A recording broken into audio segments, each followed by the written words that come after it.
Have you ever been told that leveled readers are the gold standard for teaching students to read or children to read? Well, brace yourself, because that's one of the biggest myths in education today. If you're new here, welcome back to my channel. My name is Anna DiGilio. I was a primary teacher for 23 years, and on this channel, we really try to translate the science of reading into practical, actionable steps for amazing teaching. You're here because you deeply care about how kids learn to read, and so do I. Now, you might have been using leveled readers for years. I know I did, throughout most of my career, thinking that you're doing the right thing, as I was. But in today's video, I'm going to turn that notion on its head. We're diving into the transformative power of decodable text, and I've got 5 game-changing tips that will really redefine your approach to teaching reading. Let's jump into it. So the first point is when to introduce decodable texts or books in your classroom. So the first thing you need to know is that it's best to introduce a decodable reader when the students have had explicit instruction on the letters and sounds that are included in the text. This ensures that students have the foundational knowledge to decode the words they encounter, making the reading experience more meaningful and definitely less frustrating. One of the first things you can do when introducing a new decodable text to your students is by introducing specific words that they will see or encounter in the text that they might have trouble with or struggle decoding. So you might want to do some irregular high-frequency words that might be found in the story and kind of do a quick front-loading or pre-teaching before you get into that book. In most decodable books, they'll have some type of an introduction to the words that the students will encounter in the text. So they might have high-frequency words or heart words in some cases. In our books from Structured Literacy with Ease, we also have something called wise words. Wise words are words that are decodable, but they might not be decodable at that point based on their instruction. Maybe they haven't learned that specific sound yet. So we call those wise words. And then sometimes you have 1 or 2 preview words in a story that really give the story some depth. So you might have something like this in the front of your decodable books. So in all of our decodable books, we always have the words that you're going to need to do some pre-teaching with or review. So some of these words that students will see, they've already been explicitly taught, or a few of them might be new to the decodable text. So it's great when decodable texts have this beginning part. And in this particular book, this is called My Backyard Garden. It's focusing on R-controlled vowels, the AR controlled vowel. And when you're looking at the beginning page, we have some warm-up words. So words that will warm them up for reading. Now, again, this is an R-controlled vowel book. So this means they're already full into the explicit and systematic instruction that they need in phonics, because R-controlled vowels are not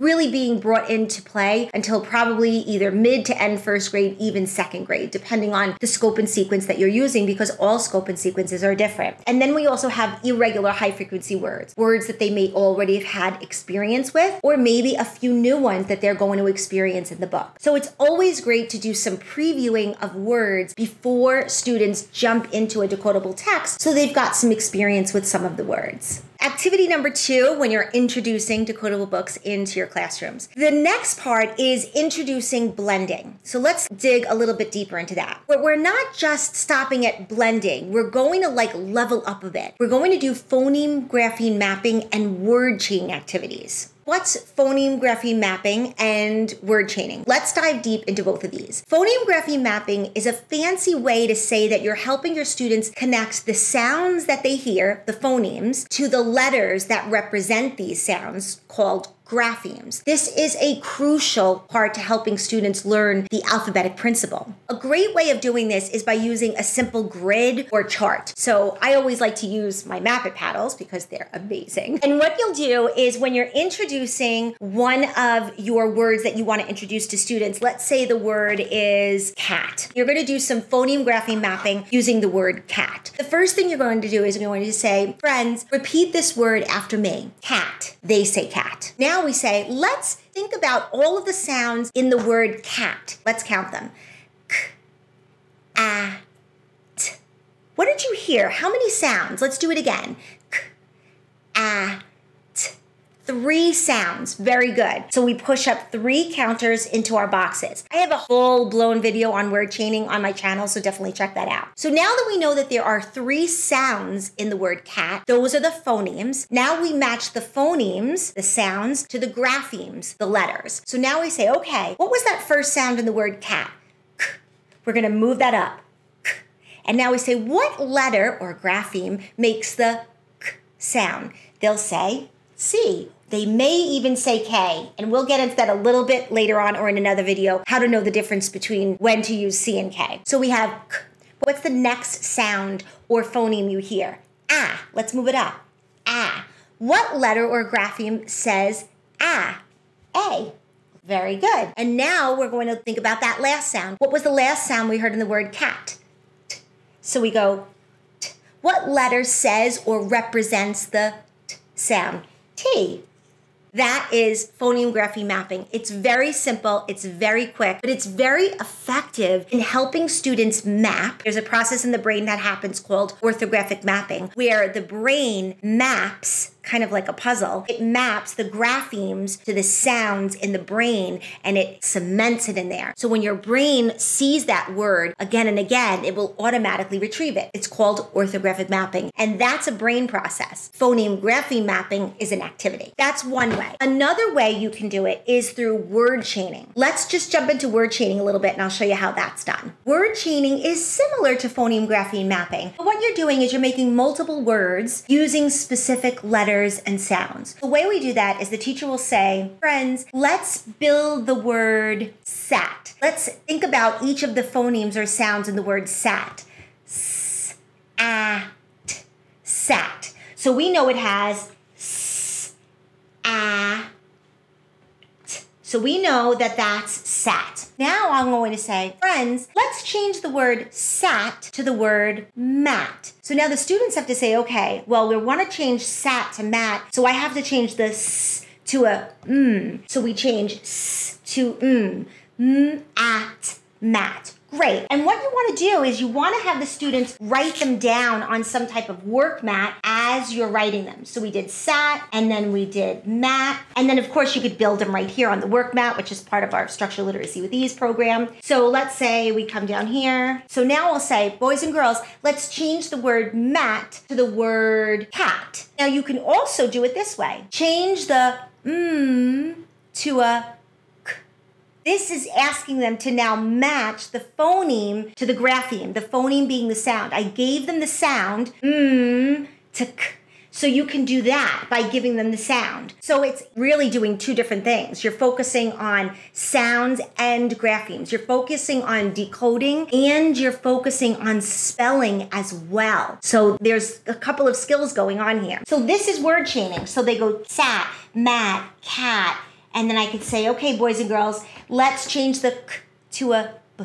And now they're going to change the C to a B. This is word chaining. I have a complete video on my channel about word chaining in depth. So definitely check that out. This is another activity of what you could do prior to introducing your decodable book. What this does is it gives students some application practice about what you taught them already, the sound that they're going to focus on. We want to give them some practice playing with words, playing with sounds, playing with letters, because once they get into the book, we don't want them to be frustrated. So these are some activities you could do prior to bringing in your decodable text to get them ready for the decodable text. So between blending and phoneme grapheme mapping and word chaining, you're really building a powerhouse of activities that not only teach, but really solidify the phonics skills. Remember, the science of reading shows that explicit instruction in these areas will be a fast track ticket to reading success. So really don't miss these types of activities. All right, let's jump into point number 3,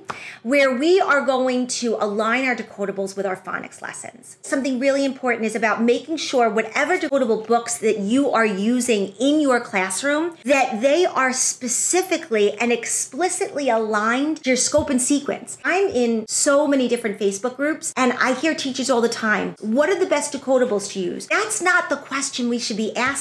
The question we need to ask, or what we need to find out, is which decodables match the scope and sequence that you're using in your classroom. That's the question we need to ask. Not the best decodables, it's which one matches the scope and sequence that you're using in your classroom. We have an explicit scope and sequence for our Structured Literacy with Ease curriculum, and we also created our Developing Decoders Decodable Books to align with UFly's scope and sequence. And you can find these on the UFly Decodable Text Guide. So if you're using UFly and you're looking for specific decodables that align exactly with their scope and sequence, definitely check out our Developing Decoders books, and it's in the description below. What's important is to match your decodables with the scope and sequence that you're using, or find a scope and sequence that you want to use and then use that. We have our scope and sequence for Structured Literacy with Ease is free for you. If you go to structuredliteracy.com, you can download a free scope and sequence and use ours. We want to help.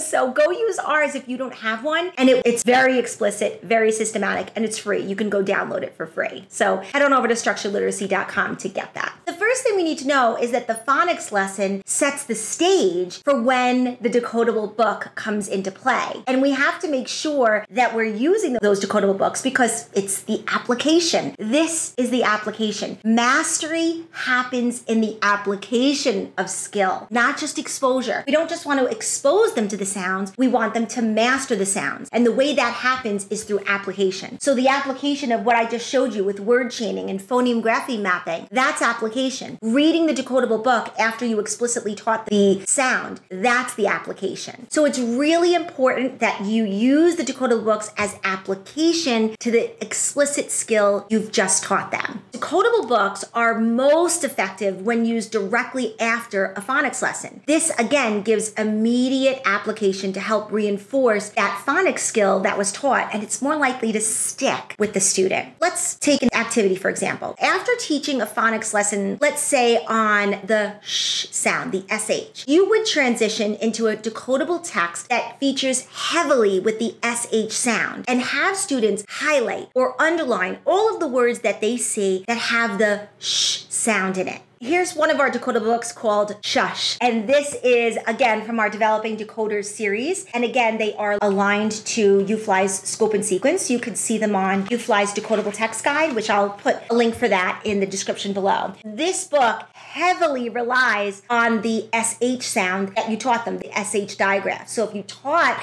a lesson on the SH digraph, you want to bring in a decodable book that has a lot of words with the SH digraph in it. And we've got warm-up words here to warm them up, and we've got some irregular high-frequency words. So for this book, it's really cute. Shad sits next to the twins. The twins have to nap. Shad dims the lamp. We will go to the cribs, Shad says. Shush, twins. Shad sits the twins in the cribs. Peg grins. She will nap. Jim shucks his socks. He hits his shin on the crib. Shad rubs his shin. Shush, Jim. Shad hums. The twins nap. Shad sits next to the cribs. The twins' pup yips. Shush, pup. The twins must nap.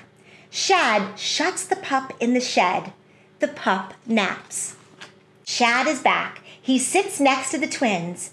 Shush, Jim and Peg, and have a rest. So it's short, simple, very to the point though. It gives them a lot of practice with not only the sh sound, the sh digraph, but irregular words that they've already learned and other skills that they've already explicitly learned before this one. This is digraphs, which means they've already learned CVC. They've already learned all of the short vowels at this point. They've got all the short vowels, they've got the CVC syllable type. So now we're bringing in digraphs. They even have blends in this point with twins, that TW blend.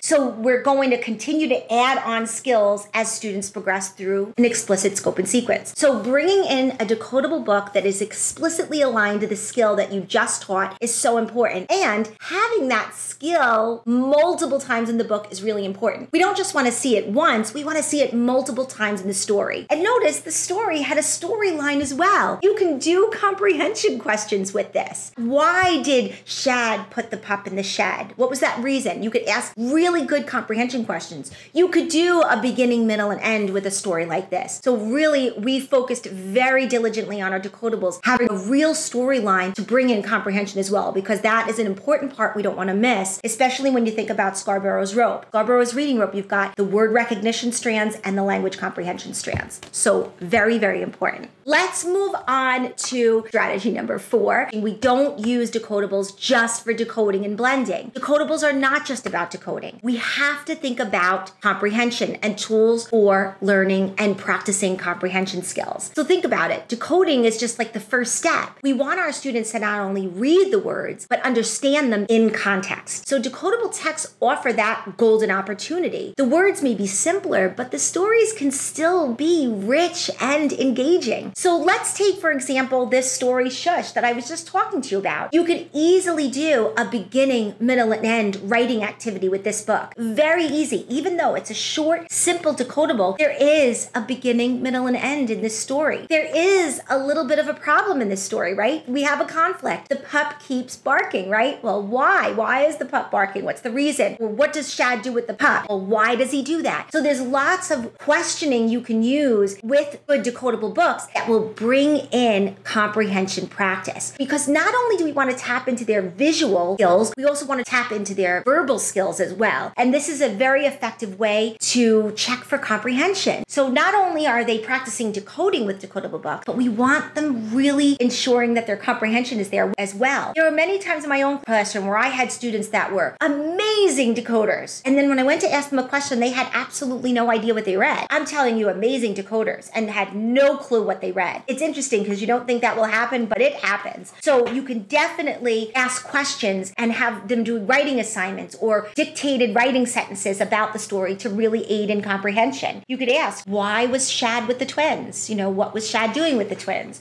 Why was Shad watching the twins? You could bring in some inferencing skills as well. So there's a lot you can do to bring in comprehension skills using decodable books. It's not just about decoding. We've got to think about those upper strands of Scarborough's rope for the language comprehension part. It's so important, and we can do it using decodable books. Last but definitely not least, let's make it a routine. Decodable text should be part and parcel of every single piece of your phonics and reading instruction. Wiley Blevins, he's an early literacy expert, he says that at least half of your phonics lesson should be devoted to application. So split your time efficiently before, during, and after reading activities should really be planned out. Routine is what makes good practice into great readers. Mastery is in the application, not just exposure. That's so important. The mastery happens when students apply the skills that they learned, not just get exposed to the skills or practices that you're teaching them. It happens in the application. There you have it, my friends. 5 game-changing tips for maximizing the benefits of using decodable texts in your classroom. From understanding when to introduce decodables to using them for comprehension, these strategies are designed to really elevate your reading instruction. We've just scratched the surface here. Decodable texts are a vast landscape, and there's so much more to explore and apply. So if you're wondering where to start, I've got you covered. I want you to click the link below to download 16 free decodable books from this set that are perfectly aligned to UFly's scope and sequence. And again, you can find those on UFly's Decodable Text Guide. Trust me, this is a resource you are not going to want to miss out on, truly. So go down to the description below and download these 16 free decodable books that you can use in your classroom. And again, they're right here from our Developing Decoders collection. Head down there and you can download 16 free decodable books that you print out and use with your students. If you got some value from this video, I really hope you did. Please hit that like button and that subscribe and click that little bell next to it so that you never miss another video that I put out. There's a lot more to uncover in the realm of reading instruction, and you won't want to miss what's coming up next. So until then, friends, happy teaching. Thanks for watching.